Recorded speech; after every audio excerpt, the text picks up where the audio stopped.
Hello students, मैं VK sir अपने YouTube channel में आप लोग का स्वागत करता हूं। तो जैसा कि बेटा हम लोग का मेटल कॉस्ट कंट्रोल में कल की क्लास में बात किए थे। मेटल कॉस्ट कंट्रोल के विषय में मटेरियल क्या है, मटेरियल कितने प्रकार का होता है, direct material, indirect material, material को कैसे आप समझा सकते हैं, इन सभी मुद्दों पर कल चर्चा हुई थी और उम्मीद करते हैं कि आप सभी को बेहतर से समझ में आया होगा।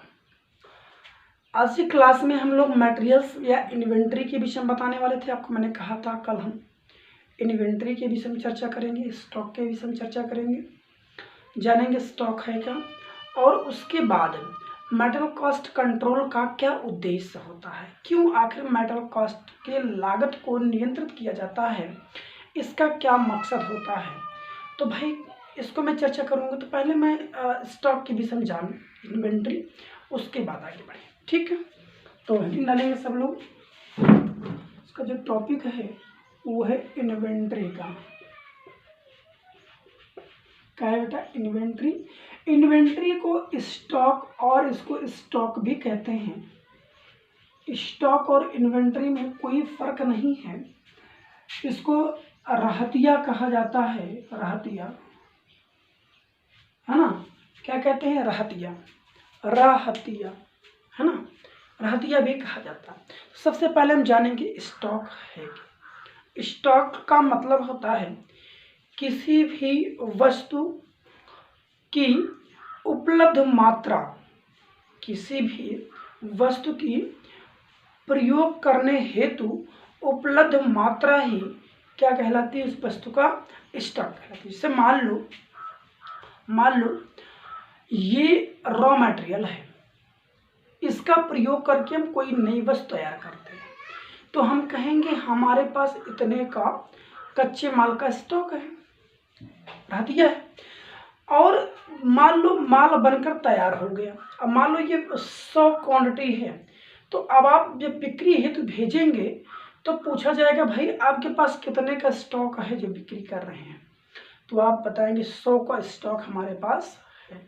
जब तक स्टॉक नहीं जान पाएंगे तब तक आप किसी वस्तु की कीमत नहीं निर्धारित कर पाएंगे, क्योंकि जो कीमत होती है वो वस्तु की उपलब्ध मात्रा के आधार पर निर्धारित कर दिया। कभी कभी होता है वस्तुओं की मात्राएं कम होती हैं, क्रेता ज़्यादा होते हैं, तो उसकी कीमत ज़्यादा निर्धारित की जाती है। जैसे इस समय आप देख रहे होंगे लॉकडाउन में कुछ अन्य मुल्क ऐसे मतलब ऐसे स्थान हैं जहाँ पर हर समय वस्तुएं उपलब्ध नहीं हो पा रही हैं। कहने मतलब वहाँ पर स्टॉक कम हो गया है, तो स्टॉक की कमी होने से वहाँ पर मनमानी ढंग से वस्तुओं की कीमतें वसूली जा रही हैं। तो कीमतों का निर्धारण करना भी वस्तुओं की उपलब्ध मात्रा पर निर्भर होती है, मतलब उसके स्टॉक के मूल्य पर निर्भर होती है। तो जितना स्टॉक ज़्यादा होगा मूल्य उतना कम कीमत निर्धारित की जाएगी बाजार की, और जितना स्टॉक कम होगा उतना ही उसकी ज़्यादा कीमत निर्धारित होगी। शायद समझ में आ गई होगी बात, ठीक है। तो मैं बात करने वाला था इन्वेंट्री। इन्वेंट्री की एक लाइन लिख देंगे, किसी वस्तु की प्रयोग करने हेतु, किसी वस्तु की प्रयोग करने हेतु उपलब्ध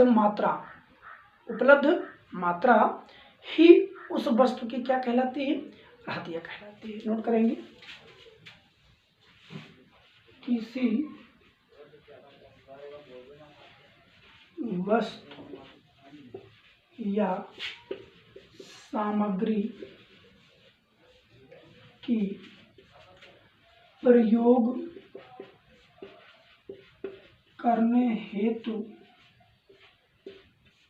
करने हेतु उपलब्ध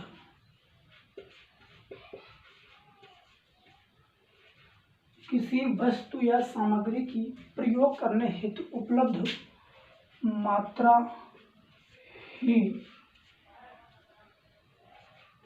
रहतिया,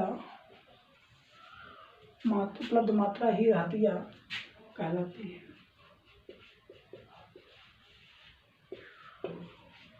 ठीक, किसी वस्तु का या सामग्री की प्रयोग करने हेतु, कोई वस्तु या सामग्री है जिसका आप किसी न किसी कार्य में प्रयोग करना है, तो प्रयोग करने हेतु उपलब्ध उसकी मात्रा, उपलब्ध मात्रा या उपलब्ध वस्तु की मात्रा, उपलब्ध वस्तु की मात्रा ही रहतिया कहलाती है।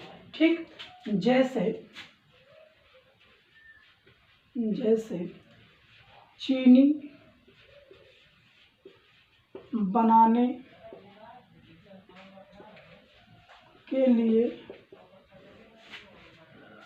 10 क्विंटल गन्ने की मात्रा, जैसे चीनी बनाने के लिए 10 क्विंटल गन्ने की मात्रा, तो ये 10 क्विंटल गन्ने की मात्रा रहतिया कहलाए। ठीक है, रहतिया कहलाएगा।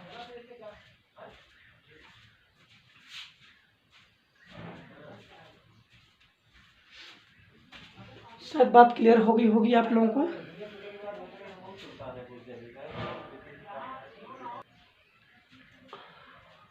जैसे मान लीजिए मैंने क्या बताया, चीनी बनाने के लिए 10 क्विंटल गन्ने की मात्रा है।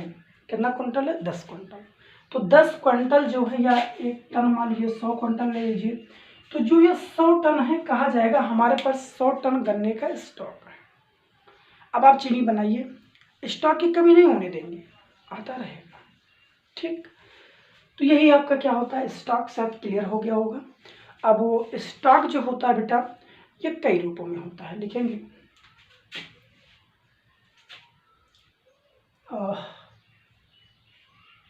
लिखेंगे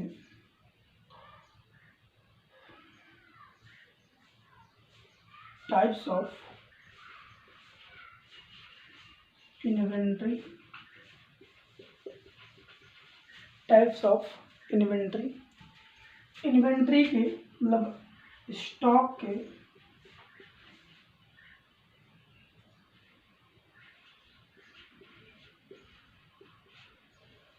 प्रकार, टाइप्स ऑफ इन्वेंट्री, स्टॉक के प्रकार। थोड़ा सा इंक कम हो रही है, इंक नहीं मिल पा रही थी, लेकिन हम इंक जो है बहुत दूर से मंगवाए हैं, अपने यहाँ बाजार में नहीं मिल पाई।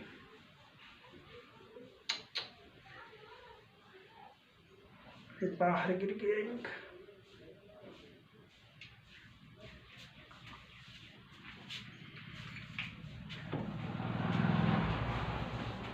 इस समय कुछ ऐसी वस्तुएं हैं जिनका मिलना भी बड़ा मुश्किल है दुकान के बंदी के कारण।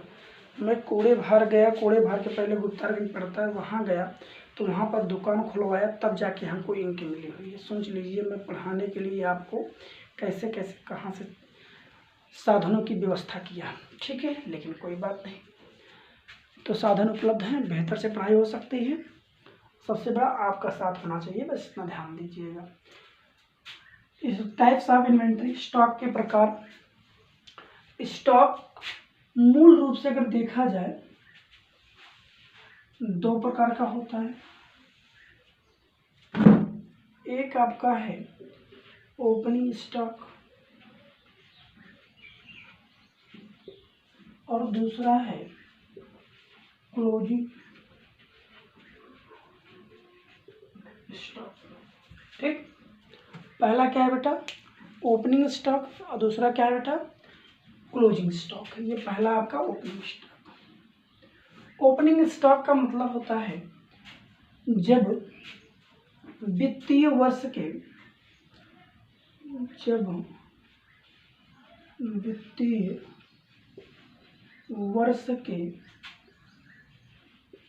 प्रारंभ में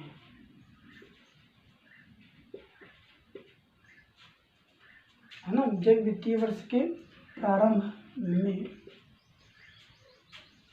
जैसे 1/4/2020, तो 1/4/2020 को वस्तुओं की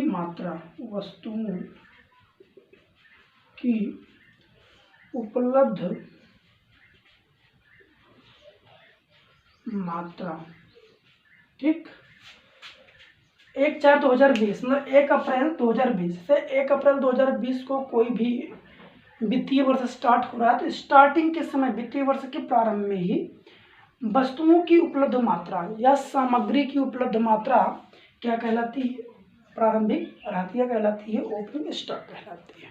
ठीक है, तो ओपनिंग स्टॉक क्लियर हो गया होगा।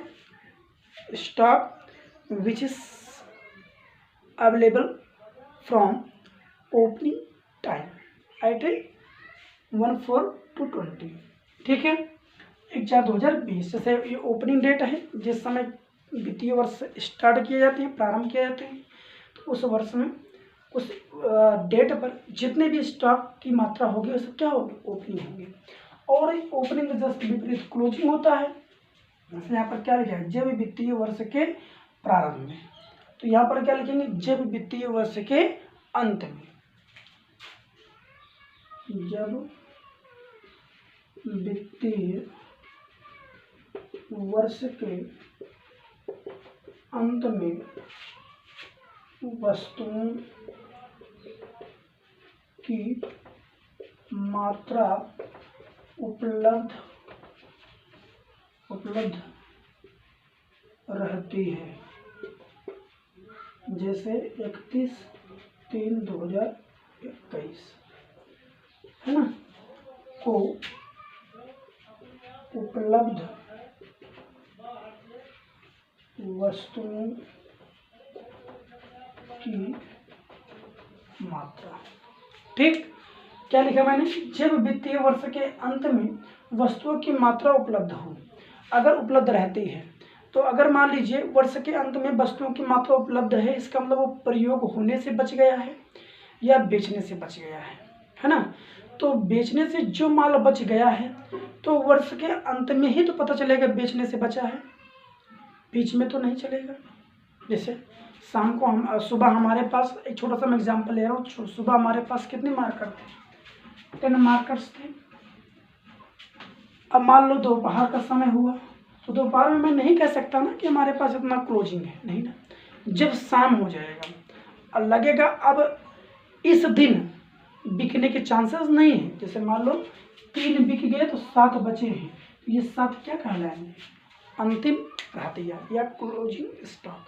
ऐसे ही वित्तीय वर्ष में लेखांकन पीरियड के अंतर्गत, लेखांकन अवधि के अंतर्गत वित्तीय वर्ष के अंत में जो माल या जो वस्तुएं रह जाती हैं, उपलब्ध रहती हैं, अर्थात बिकती नहीं है, प्रयोग में नहीं लाई गई होती हैं, वही सब वस्तुएं क्या कहलाती हैं?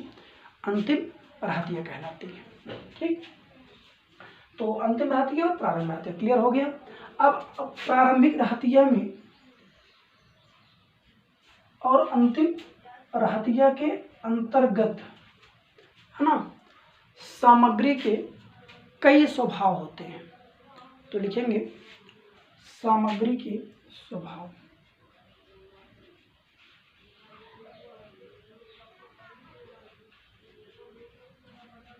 सामग्री के नेचर या सामग्री के स्वभाव।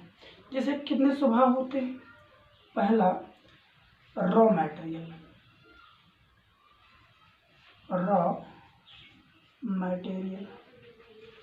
स्वभाव मतलब कच्चे माल के स्वभाव की सामग्रियां होती हैं।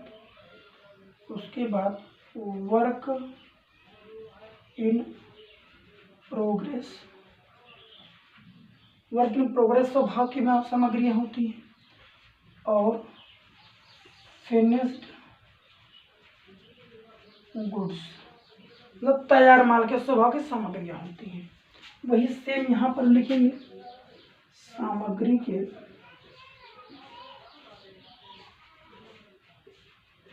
स्वभाव। एक समझ लेना है, दूसरा अपने आप समझ में आ जाएगा। इसमें भी वही तीनों लिखेंगे, रॉ मटेरियल,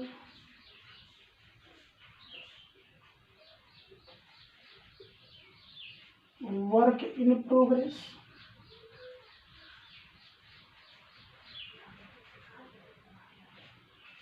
फिनिश्ड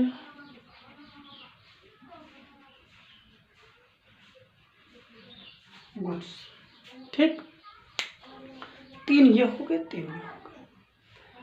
मतलब कहने मतलब यही सेम नाम यहाँ पर भी है।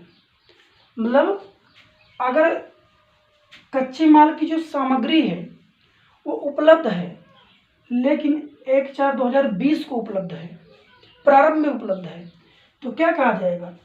ओपनिंग रॉ मटेरियल कहा जाएगा। अगर अब रॉ मटेरियल जानते हो ना, कच्चा माल का मतलब आप समझ रहे होंगे, जो किसी वस्तु को बनाने के लिए सर्वप्रथम प्रयोग में लाया गया, जैसे चीनी के लिए गन्ना, इसलिए कहेंगे कच्चा माल क्या? चीनी के लिए क्या? गन्ना। क्या होगा? कच्चा माल। आटा के लिए गेहूं, चावल के लिए धान, तेल के लिए सरसों, इस तरह से ना सब कच्ची सामग्रियां होती हैं। और वर्क इन प्रोग्रेस, जैसे कार्य प्रारंभ हो गया हो लेकिन कार्य कई चरणों में चल रहा हो, तो एक स्टेप गुजरने के बाद जो माल की सामग्री रहती है वो वर्क इन प्रोग्रेस कहलाती है। जैसे चीनी के लिए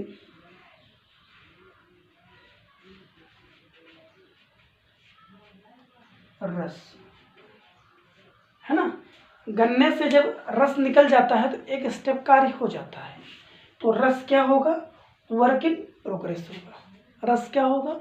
वर्क इन प्रोग्रेस होगा। ठीक, मतलब रस से भी चीनी नहीं बनी, बल्कि वर्क इन प्रोग्रेस पर है।